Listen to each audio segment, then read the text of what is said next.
Hello, and welcome to Geekspective Presents Designing Better Character Sheets with me, Amber, aka Rocket Orca.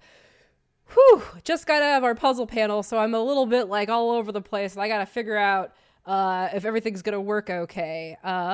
So hello, as I move things around and try to get this all set up. Okay, cool, here we go. So hi. Designing better character sheets. So I'm just going to jump right. Well, actually, you know what? Let's talk about Geekspective first because that's a thing I need to do. Ha ha ha! I'm in the void! I gotta put a window capture. 1 second, please. It didn't keep my thing. This is starting off real good. Sorry, guys. This is what happens when we do back-to-back panels.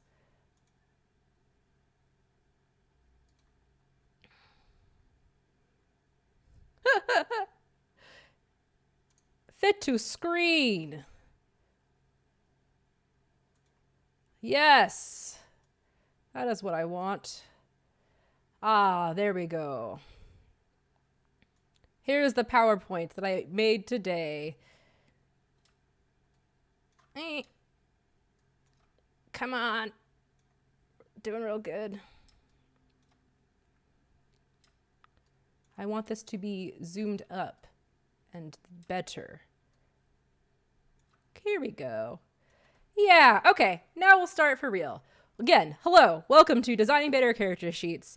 So, character sheets are a thing that I've experienced with for years in gaming. So I've been playing games for about 12 years, and my background is in user experience and graphic design. And I am presenting this via Geekspective's channel. And Geekspective contains the people who were just in the last panel, Josh, me, and Dave. And we are telling stories through TTRPGs, podcasts, and live streams. And we're doing it by being silly, creative, and striving for improvement. So a lot of the panels that we do, a lot of the shows that we put on, we really we like taking our own personal skills, applying it to RPGs, and we want to do that for the community at large as well.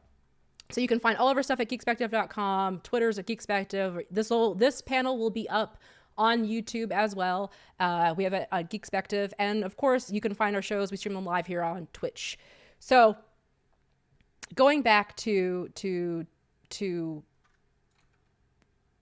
this character sheets, information design. So my background is in user experience, graphic design, and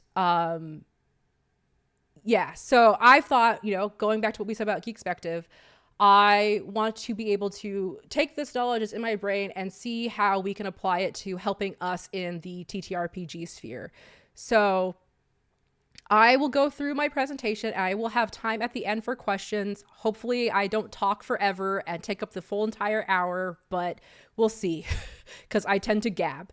Anyway, so by day, I'm a manager of instructions and graphics for a juvenile product company. And the rest of the time, again, I'm a lover and burgeoning designer of TTRPGs, co-owner of Geekspective, and also a freelance illustrator and graphic designer. You can find my stuff at rocketorca.com. And so I've been developing instruction manuals as writing, illustrating, doing the page layout, and user experience testing for the last 9 years. And probably a lot more because I really enjoy doing this a lot, because I really like this process of getting to an outcome efficiently, accurately, consistently. And yeah, so it's just really fulfilling to me to do organization design and graphic design for putting information out into the world. I really enjoy breaking down large overall ideas into pieces and then arranging them in ways that's easy to follow. So designing instruction manuals is actually like my other extremely nerdy hobby that I'm really into. And so some of you may be asking, what does instruction manuals have to do with character sheets or RPGs? Well, a lot of, as you can see up on screen right now, game books, dungeon master guides, any sort of RPG book is essentially or at least major components of it are and should be about how to run the game, right? Um, I'm not really professing any sort of like revolutionary idea with this. You probably already see it that way. So if the rule book is the instruction manual, what's a character sheet? Well, it's also a piece of instruction. It's a quick guide about how a player should be playing their character and how they should be interacting with the game design and the mechanics. So this set of papers, you and your players are going to be referring to this over and over again throughout either maybe a few hours of doing a one shot or for multiple years in a lengthy campaign. And sometimes, like for just an offshoot, like just a sidebar note, these pieces of paper also can be pretty sentimental. I tend to keep all of my character sheets, and these are just some of them over the last few years. They're old. Like one of them has mustard stain on it. I used to play a Mutants and Masterminds game. It's ancient. So let's get back on track. I'm sure you've had experiences as a player where you can't find easily what you need on a sheet, or there's too much going on and it's overwhelming and there's not really enough space to fill things or write stuff out, and the sheet really hurts your eyes. So I put this panel together last year. It was the first time I presented it. And right as I was going into Gen Con to present it, this character sheet came out, which is the Pathfinder 2E character sheet. And so like literally a week before my panel, a friend's like, Amber, you gotta talk about this. So what about perfect timing? And I will refer back to this later on when I talk about why this is like too much for our minds. So going back to like GM, I started GMing about 2 years ago. And if I presented this to a brand new player, and I had a new player in my group, she herself, with the game that we played, it was overwhelming. She's like, didn't know where things were at. She didn't know if she was doing it right. Did she have to fill this out? There were still blank places. There was too many empty boxes. So what I'm getting at is a poorly designed character sheet can detract from that overall game experience, that positive game experience we want. It can cause confusion. It can be frustrating, and it can really even reduce the confidence in a player's ability to play the game. So when we're designing character sheets, or anything actually, any kind of design that we do, we have to remember that we're designing for the user. We're designing for them. You're not designing for yourself. And I can't express this enough, but empathy, understanding your users, and designing for them will dramatically elevate your work and also their experience. So with that all being said, we're going to tackle 3 topics in this presentation panel. We're going to talk about our brains, because it's really important to understand how we as humans cognitively process information, because that will give us the ability to better organize information, knowing what our brains have a hard time doing and what's easier for our brains. And then also, once we get the information organized, what visual design choices we can make that can help further that good experience, right? Okay, so first and foremost, we are going to look at how we process information. So we have 2 forms of memory, long-term and working.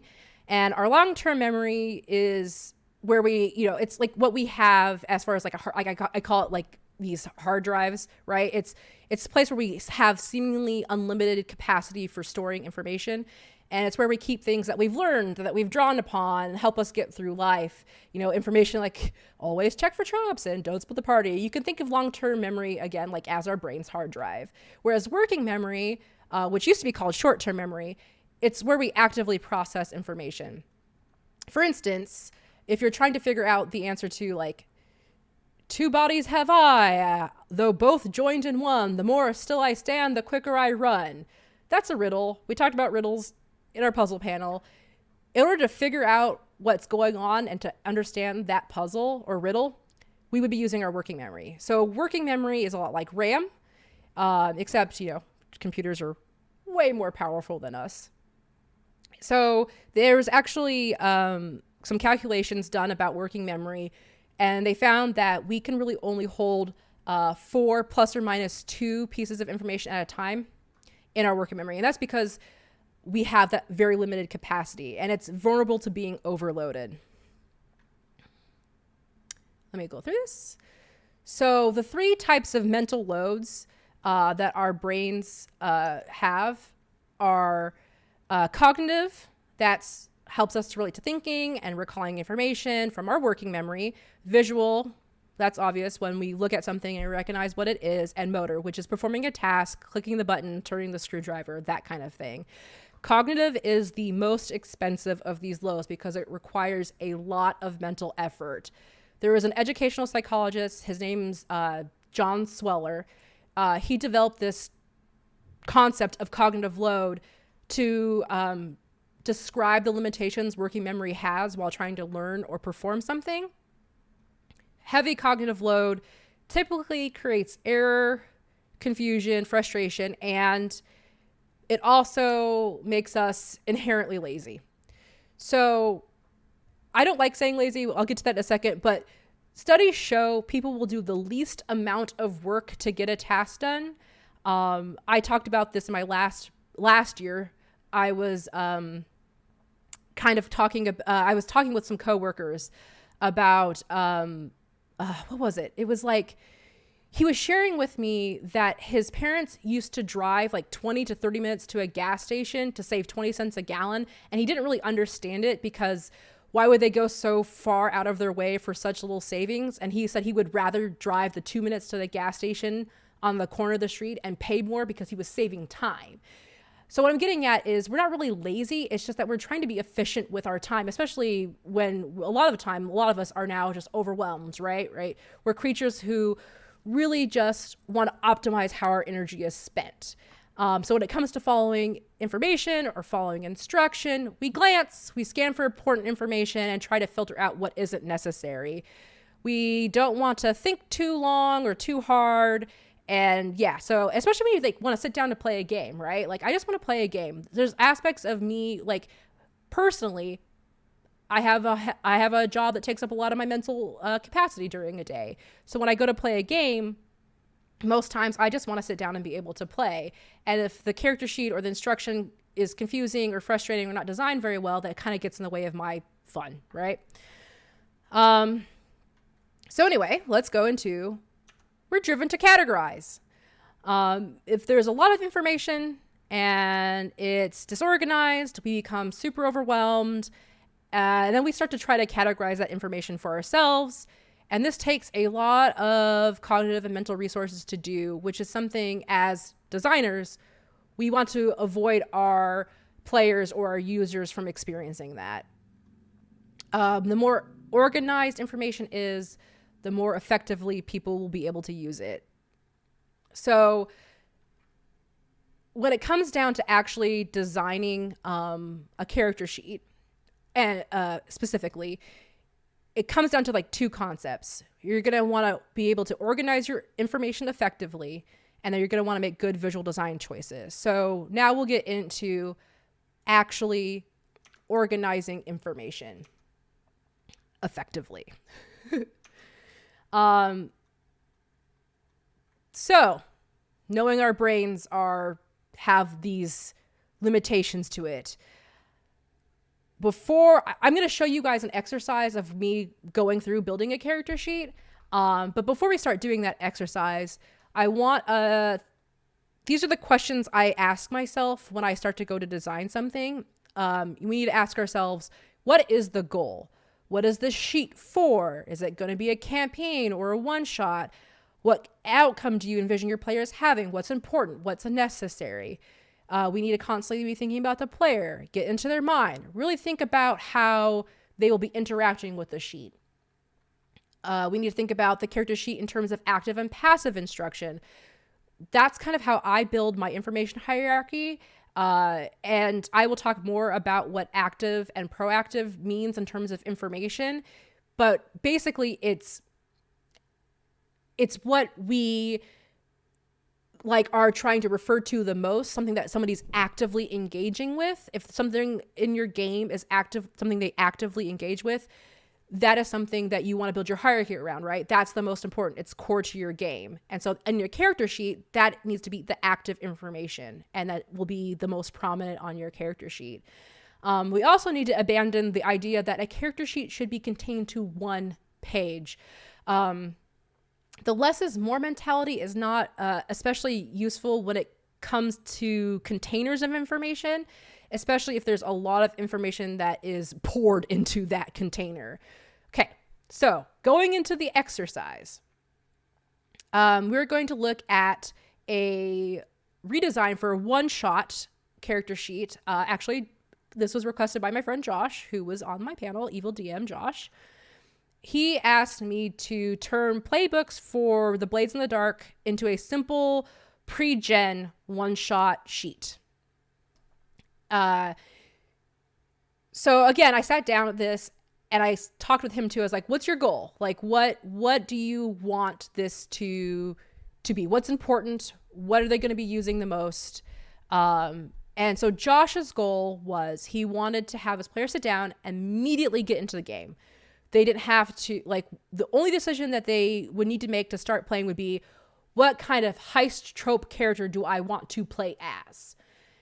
And knowing that, he had spent a lot of time, and I challenged him, you know, what will my players really need in order to play this game as a one-shot? So designers, especially with this purpose in mind, if you're going to be reskinning or hacking or developing pre-gens for a game, you know, we need to employ it's a term called thoughtful reduction in order to emphasize the important areas of focus on the game. So we cut it down to this. We realized there is a lot for his one shot we did not need to have. So he really only wanted to keep, what was it? He took out the crew information, background or vice, trauma, the list of special abilities, coin and stash, XP, planning and load. And it's shown up here because that's stuff that wasn't going to need for running his one shot. So then he eventually created the spreadsheet for me so I could then go further on and build his character. So each column is a playbook and what die amount they would roll in their stats, and then their load and the stress and that stuff. From there, so he kept the playbook name, the 2 playbook abilities, stats, resistance, stress, harm, load, and items. So at this point, he was ready to turn this spreadsheet into a playtest version. So then I came in, and the first thing I usually do before I even go digital, like I start digitally designing, is I build a framework or wireframe. And this is what I got. This is my hierarchy. So if he knows that he just wants them to focus on the tropes, I was like, okay, then the playbook has to go first with the abilities. Then, because they're going to be rolling a lot, and the abilities play into how they want to roll, then obviously the insight, prowess, resolve, all these skills need to be next. And stress is something that happened to them, and resources they can use. So this is what I meant by active to passive. So active, they have to actively choose and actively know what their character is and what they can do, how they can do what they want to do, and then what can happen to them, the resources they can use. Okay. So this kind of taking the time to build this, it's like, I try to tell people, it's like, I don't like going into Illustrator or InDesign and trying to start putting things in right away, because you could end up designing yourself into a hole and it's going to take a lot more work. I would much rather do this kind of thing and figure out the information hierarchy, because the function, you know, form follows function. So you want to make sure your character sheet and your information hierarchy works really well before you start deciding to pretty it up and make it look nice. Okay. I did get an let me see, where is it at? I think it's the next slide. Yes. I did get a very good question during my Gen Con panel last year, where they were talking about, well, if they're filling in harm, marking down their HP, tracking stuff, isn't that active because they're actively doing something?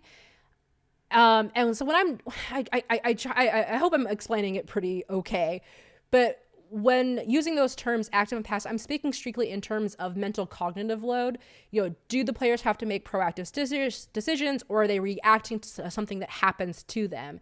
Typically, passive reactive information is not something players will be using to make proactive decisions, but there's a good argument for resources being a more active, proactive element, and it really depends on the game, right? It seriously depends on what's important to your game. If item management is super important and the game is literally like that's all it's about really, then you're gonna want to make that the most prominent part. I was just redesigning a character sheet where I was told that the skills are actually way more important than the stats. So I de-emphasized the stats since they're only going to do it once, and then I made the skills a much bigger thing. And I'll show that to you guys as well. Okay, so let's go back to this. We've got our categories established for Blades in the Dark stuff. Let's talk about rearranging them, actually arranging them on the page. So here we are again, character sheet, Pathfinder. What's going on here when we look at this? So I showed this to a coworker, and she actually had a physical reaction where she like stepped back. She's never played a role-playing game before, and she said, "This looks like a lot of work." So when we look at this, our brain is immediately trying to categorize and process what's happening on this page. And the visual design choices, so already kind of failing on the organizing information effectively, but also there's a lot of color, and the contrast makes our eyes vibrate. Everything is very close together. There are lots of boxes of different sizes. What is what? Where do I start? It's difficult, right? Clutters is confusing. I also do a panel for my work, my actual day job, and I show this instruction sheet as well as where do I go? What am I doing? I don't know where I should start. The first thing I see is that big Tamagotchi thing. Cool, the parts, I got it. But from there, how do I find something? Everything is the same size. Nothing stands out to me. There's nothing big that my eye glances. Because again, we're constantly just scanning for information. So how do we overcome that, right? How do we overcome this clutter and it being confusing and this dense information package?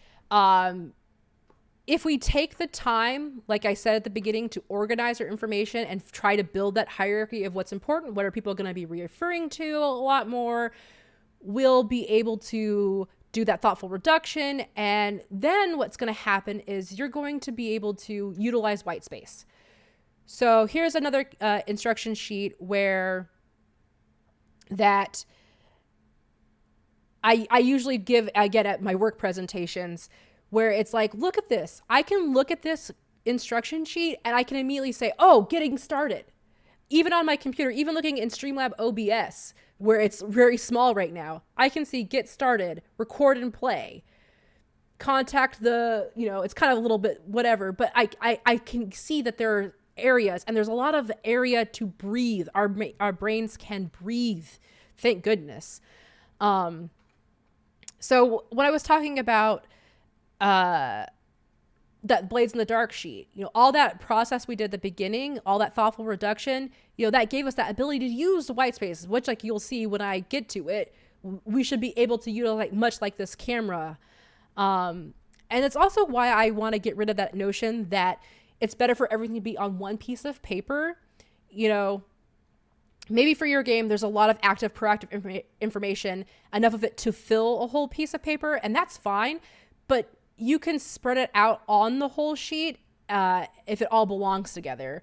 Some games have obvious phases: combat, social, skills, magic, travel, resources. Maybe there's enough information for each of those phases to have its own sheet. I will show that more in examples later on. So the next thing about that, about like why would you be okay breaking up multiple things over several pages? Well, there's a term in UX called progressive disclosure. You would think that adding more sheets is counterproductive to reducing cognitive, because it's like, well, there's more sheets, that's more information, that's more stuff that's going into people's brain, making it confusing. But it's actually not. You know, as long as each page is well organized and easy to follow, it's like, how do I say this?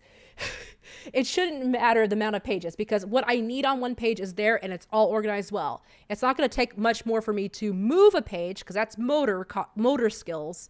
That's all I have to do for that, to go to a next page that's well organized. You know, so again, the amount of pages or containers, like a page is a container of information, doesn't really affect cognitive load. It's really how well that information is organized and presented. There's a really good article. I have all this, this exact presentation is in blog form on my website, rocketorca.com. There's some good links about what progressive disclosure is. But it is specifically a UX interaction where information and actions are spread out across several screens. And it's used to help combat that overwhelmed feeling we get when we see a bunch of information all at once. So we can also apply this to print design. So another way to, with all that white space we now have available, another way we can help organize and reinforce visually design-wise that things are organized well is by implementing implementing a theory, these laws. I love saying it, Gestalt. With all the white space we have now, we'll be able to leverage this really cool set of psychological laws called Gestalt. So these laws address our natural compulsion to seek order and disorder and categorize, right? So specifically for our purposes, I just want to touch on the law of proximity, which you can see in the top right. We see things that are near each other as grouped together, that the overall whole is greater, that the individual, excuse me, let me say it again, that the overall whole is greater than the individual pieces that make up the whole. So in the image above at the top right, we see 2 columns of dots and not 48 individual dots. So having the white space available now in our designs, we can create these divided information that helps build strong defined groups, which reduces that visual load. And an example of that I really liked is this character sheet from a game called Familiar Terra by Elizabeth at Angry Hamster Publishing. I'm sorry, I cannot pronounce that last name, and I didn't practice it, and I don't want to butcher it by trying to say it right now. I apologize. This character sheet uses that white space really well, and we can define those those groups, right? There are lines that are the same length and thickness and spaced equally, which our brains process as groups. You know, we don't see 49 lines, which means 49 pieces of information. We just see 5 distinct areas. So that's why that Pathfinder sheet becomes chaotic when we look at it. Everything is close together. There are a lot of boxes of varying sizes. We're not able to visually breathe, and it's harder to visually establish those well-defined groups. So when you're designing a character sheet, going into organizing information effectively, you should be asking yourself, what is the goal? Am I employing thoughtful reduction? How can I categorize this information? Is there phases in my game? Is there a combat phase, a magic special phase, that kind of categorization? And is the information active or passive? And keep those in mind as you start to categorize and organize. And this will really, really help you lay the groundwork for better arrangement of the sheet elements, and it'll allow you to use that power of white space really well. Okay. Whew, talking a lot, and I don't have a water bottle near me. Whoops. Okay, we'll just keep going. Push through it. Last section that we are going to talk about, the last topic for today, is making good visual design choices. So we've employed thoughtful reduction, we have great white space, and we have the ability to arrange information and leverage Gestalt. Now we can think about fonts and colors and elements. But before I get into that, I really want to talk about accessibility in design. So I want to say first and foremost, I am not an expert. I'm not an expert in accessibility. There are probably much more trained and well-versed in this area than I am, but I think it's very important to talk about when you're designing print. So I'm going to specifically talk about accessibility as far as visual impairment for seeing, so color blindness, and then also just any sort of like dyslexia or things like that. Designing for those users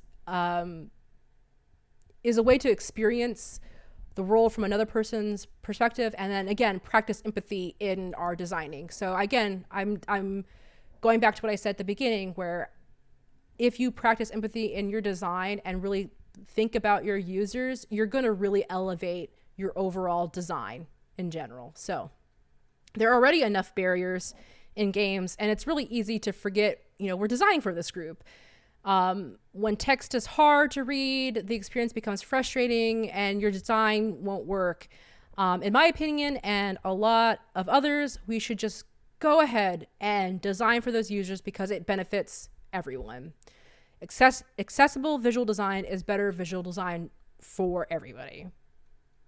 So speaking on that, let's talk about some font. Next slide. Decorative or cursive font styles are harder to read for many users, but it can be especially problematic for users with dyslexia.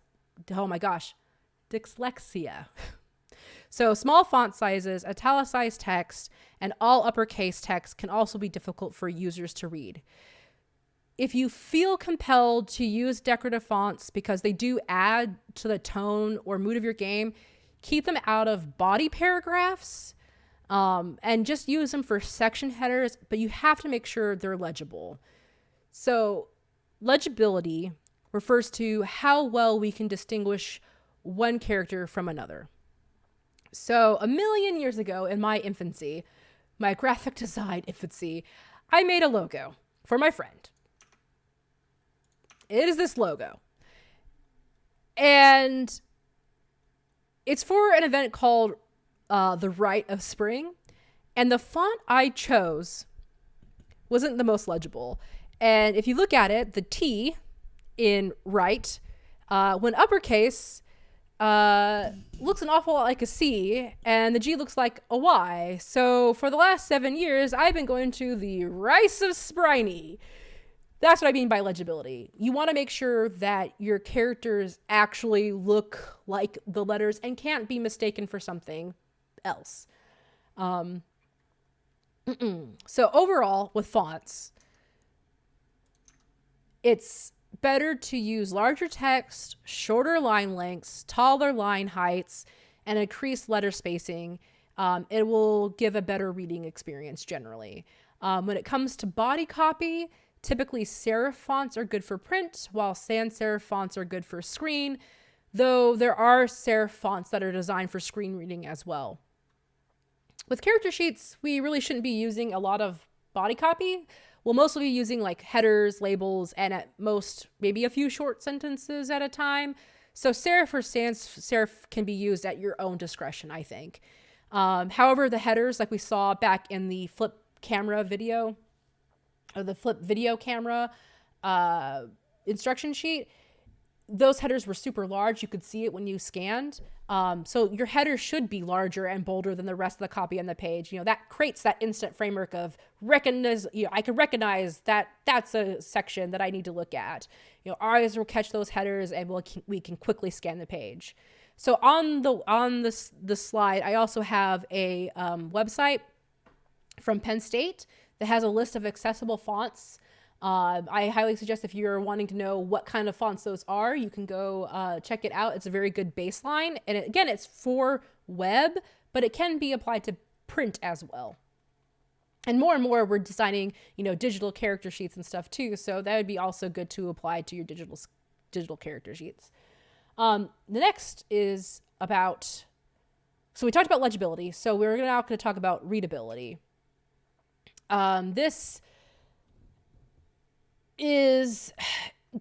readability, good readability, requires sufficient contrast between text and its background. To ensure text is readable by people with visual impairments, there's actually the Web Content Accessibility Guidelines. They actually have a contrast ratio. You can actually plug in your values to see if it's good or not. Even though it's technically for web readability, you can also apply this to print principles as well. Okay, so color. If you will be using color for your character sheet, you really need to keep in mind that people who are colorblind, it's like 4.5% of the global population experience color blindness. My father is colorblind, and growing up, one of our favorite games was Dr. Robotnik's Mean Bee Machine, basically a reskin of Puyo Pop. So a matching colors game. And as a child, I remember going, because he would play it too, and I was like, how are you playing this as a color matching game? Like, you aren't, what's going on? How can you see it? And he told me that he was basing his gameplay off of the eyes and the shapes of the beans. So we really shouldn't rely solely on color for conveying action or grouping of information. So in my day job, we tend to use color coding for a lot of stuff, but that isn't very helpful for people who have color blindness. If you do use color coding or you want to use color, you should really use a secondary means for categorizing information. Like, I am a huge proponent of words first. Or if you can get away with it, you can also use an icon. But iconography, that's a whole other thing that for another time. So these are some basic visual font and color guidelines that you can help elevate the usability of your character sheets. So let's go back to that framework of the Blades in the Dark character sheet that I did. And we will, I did all that categorizing up front. So now when I moved it to digital, it was really easy to bring it into it. So we can see the digital form now. So this is what we did for his playtesting for his one-shot. So I wanted to use the display font for Blades in the Dark, which is a font called Christie. And I also used a secondary font, sans serif, for the other information. And the reason why I chose obviously the Blades in the Dark font is because I wanted this to be like, hey, you're playing Blades in the Dark. I could have used dots for the abilities, like the load and stress, but I wanted these to be an icon that indicates you roll X amount of dice, and it's not something that gets filled in. I also bolded keywords in the abilities that tell a player what the action and outcome are, and this is to support our tendency to scan and quickly find that information. Protect, and you get 1d to your resistance roll. Gather info, and you get +1 effect. So that's how it looks now. We haven't updated it at all, but maybe we will, because the next important process for you designing your character sheet is user experience testing. So in play testing with the Blades one-shot character sheet, we noticed a few things. I had left off an area for character name, character details, and there was also potential to add a reference area for ways to get bonus die. And that's why playtesting is invaluable, right? Getting feedback and watching how people use your sheets will provide great insight onto areas of improvement. In playtesting your game, you absolutely should include questions. I think I have it on the slide. Yes. Was information easy to find? Were there any areas that were hard for them to read? Are there any areas of improvement that you would like to suggest? So these are things that you should also, like, if you're playtesting your game, yeah, you should be playtesting your character sheet right alongside with it. And these are the kind of questions I would ask of the playtesters. Also to note, though, we as consumers are not the greatest at consistently and accurately describing our behavior, so I wouldn't solely rely on just what someone's telling you. You should really be watching the players as they play if you can. Did you see them hesitate or look confused when they were doing a certain step in character creation? How long did it take them to find something? Any comments specifically they make out loud about the character sheet during play? Did they use the areas you set up for them correctly, incorrectly, or even at all? How often did they refer to certain sections? How much of the game was spent on certain actions? This will help you. Those are the types of questions you should be asking yourself as you observe people when you're using your character sheets. So, a lot of talking. Looking at time, I've talked so much.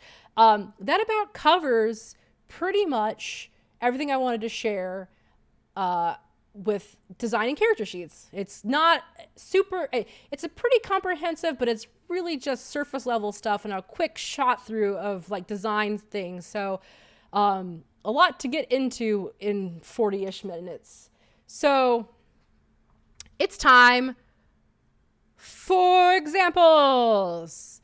I have a list of examples that I'm going to go through. And this would be the time, if you do have any questions, I'm sorry I haven't been really looking at chat. I've been just trying to go through this. If you do have questions, please drop them in chat right now. I will try to get to it at the end. I am free to talk for a while. We don't have another panel afterwards, so I can probably stick around for another 10 minutes or so. So, examples time. And we have got, for 7 years, I played D&D 3.5.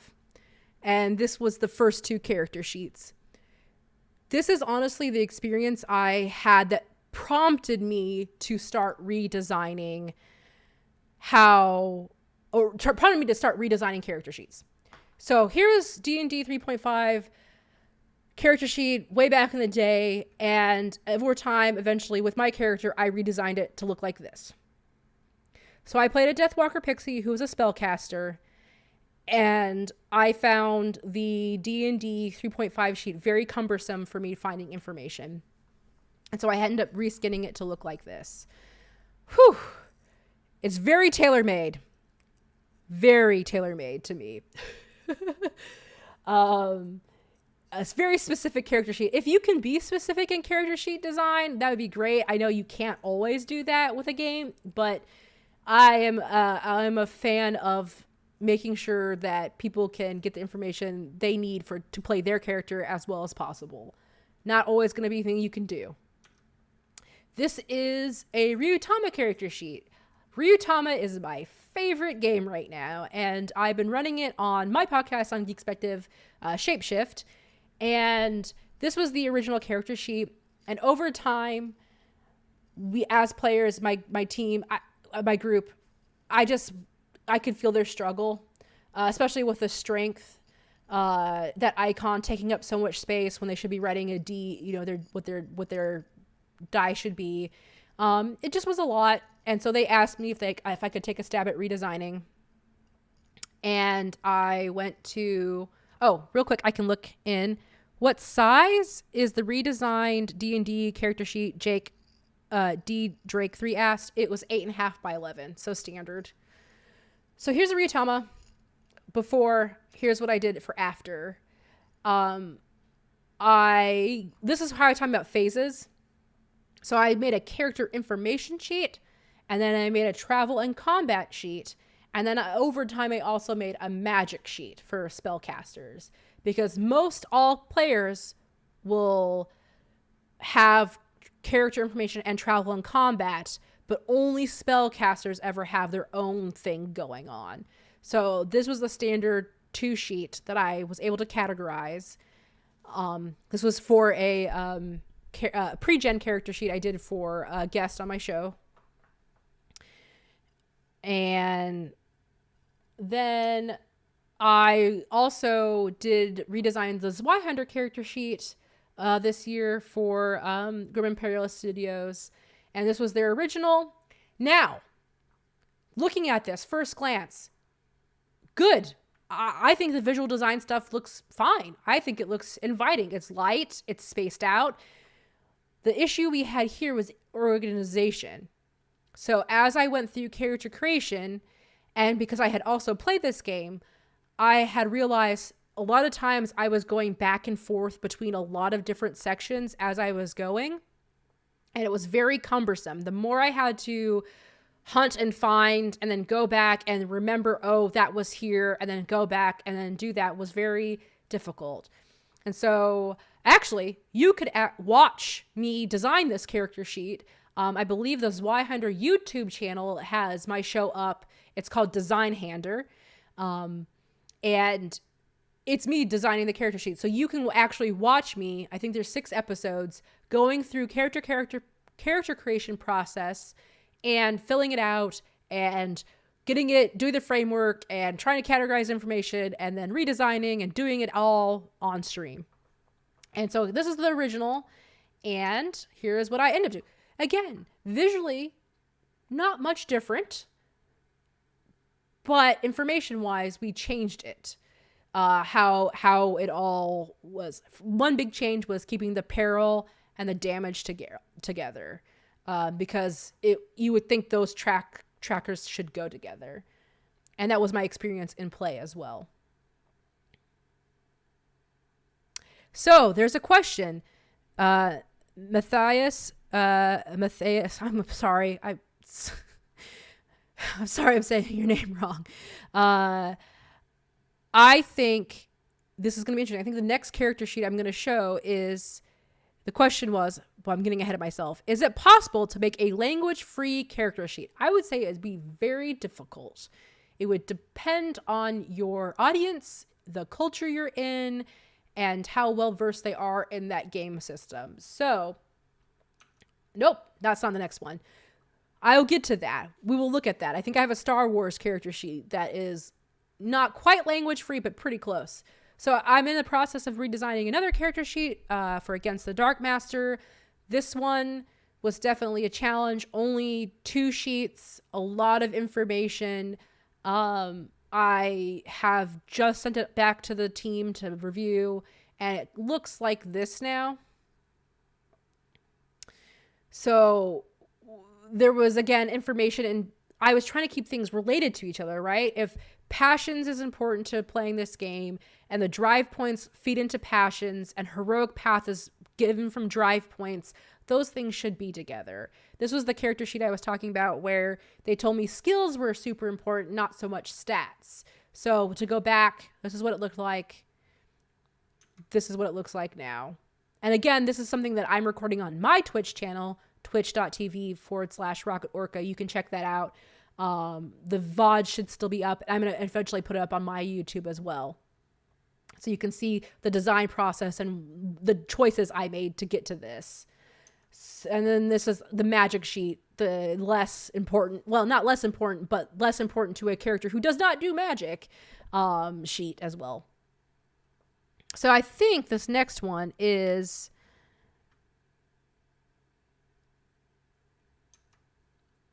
so yes, this is the Star Wars one. This was the one where I was talking about, oh, nope, it's the wrong person underneath. That's not the right person. I'm so sorry. This Star Wars D6 character sheet's by Giblet Blizzard, not by Games by Julian. This one's pretty close to being language free. There is a push. I deal with global instructions and in my day job, and Europe is really heavy on, like, they do word free. They don't really use words in their instructions. I really think it depends on the culture and how well your iconography is.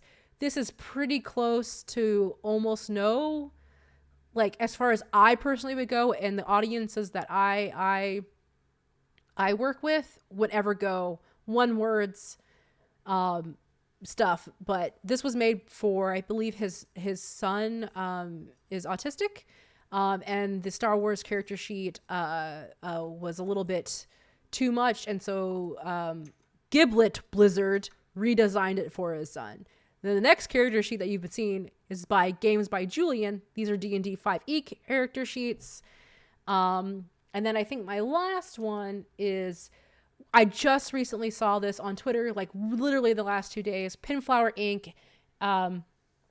they're redesigning character sheets again with accessibility in mind. So these 3 last examples are really good examples of accessibility being at the forefront of design. Okay, I'm gonna go look at chat. I'm gonna look at questions. Oh, there are so many questions. Let's go through here. I'm scrolling back up. Scrolling. Where am I at? Guys, I'm so sorry. Maybe Josh, who is moderating. Okay, here we go. Maybe down here. I think this one, the first one I saw is why are the abilities in 2 columns rather than, I think it was referring to this.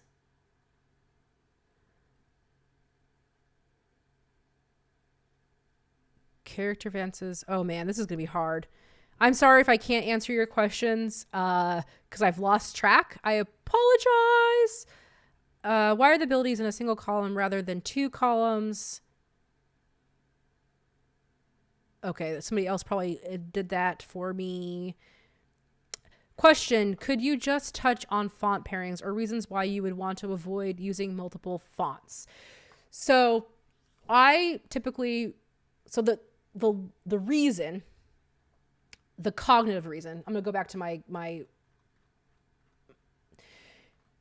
so there's actually a cognitive reason why you want to minimize different types of font faces on a page. And it's because of how we recognize patterns and how our brains see shapes.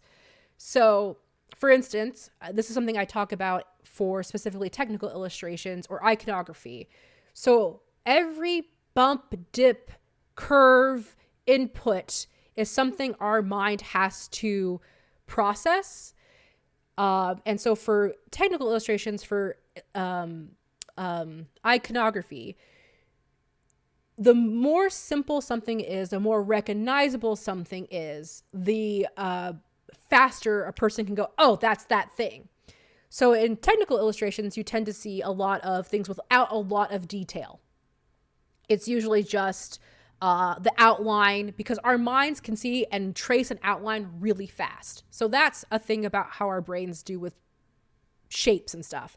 So in regards to font, why decorative font is hard is because there's a lot of things going on that our mind is trying to parse, right? It's not very simple.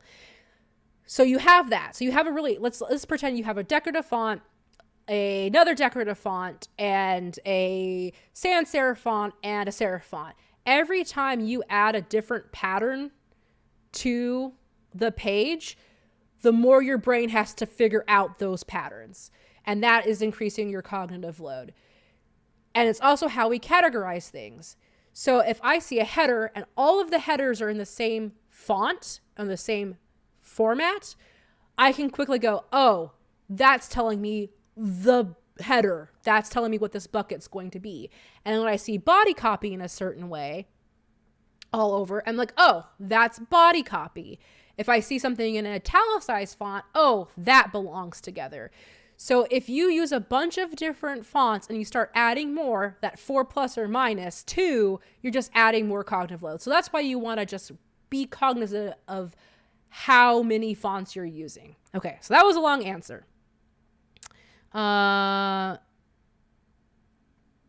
Let's look at other things. So that was a good question. Question, could you talk about the split between purely pen and pencil sheets, PDFs to be filled in and then printed, and purely electronic documents? It's kind of like the same kind of question I get for when people ask me, is a horizontal character sheet better than a vertical character sheet? You're meeting people where they're at. And some people are going to want to do fillable character sheets that they can do on a computer because their handwriting's not great and they have a hard time reading it. I'm kind of in that camp. I like filling out, typing a character sheet because it looks nice and neat and it's easy for me to refer to. Some people like printing out and writing. Some people are like using a computer. And so it's good to have that for people to be available. And that's also why I tell people, if you can have the resources and pay for it, if you can do vertical and horizontal, you're just doing a preference. There's probably an accessible reason as well. Again, I'm not expert on that, but I'm sure there's a reason why, accessibility wise, it's good to also have it in PDF format, obviously. Well, yeah. And there's, okay. I'm not going to touch too much more on that. Let's think. I will repost the links about accessibility and readability. I can do that.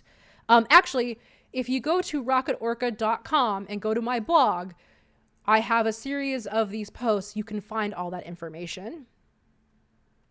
Let's see if there's anything else.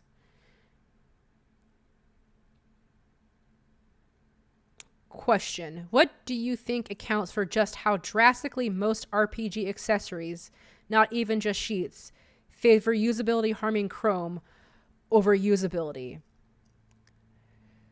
Well, I can tell you it's probably, like I said, it's when you're in the mindset of designing and you don't think about those user groups at the beginning.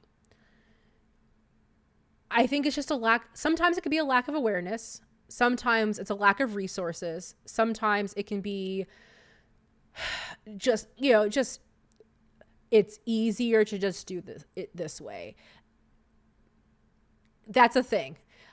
In my experience in a different world, in my professional world, it's usually because it's not thought about at the beginning. And that's why it's really, really important for people to start talking about it more and more often and make calls for it.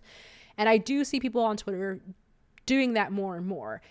And I think that's really can be part of it. It's just not aware, not represented, right? Representation is very important. If it's not being talked about, shared, and shown, then how do they start developing things that way? So I think we're going to start seeing a change. I'm seeing it kind of now.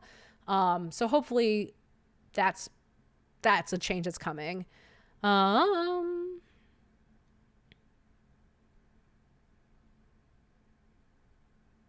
Question, could you talk a little bit about getting from the core themes of the game, the big action areas, to that list of goals, and to that breakdown of active and passive instruction?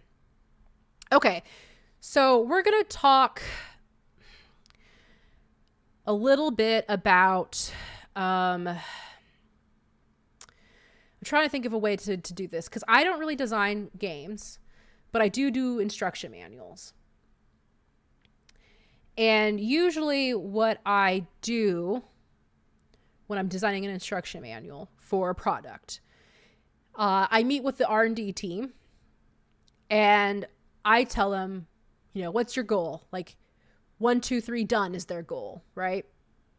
They want this. Oh God, I'll just tell it. I work with car seats. So usually it's me. God, this is really complicated to answer. I should probably write a blog post about it, and maybe I will, and maybe it'll be better answered there. So I apologize, Dinah. I think I'm going to have to take some time to really, and actually I'm going to copy and paste your question for myself for later, because that's a really good question, and I don't think I have the time to answer it eloquently right now, but it's really good, and I would like to talk about that. Did the language tree pop pairings? I have not seen the Starfinder character sheet.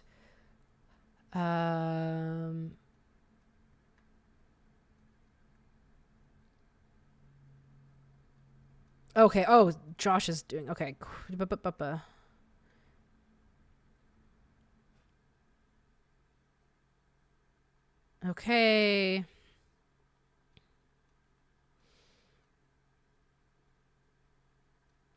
Okay.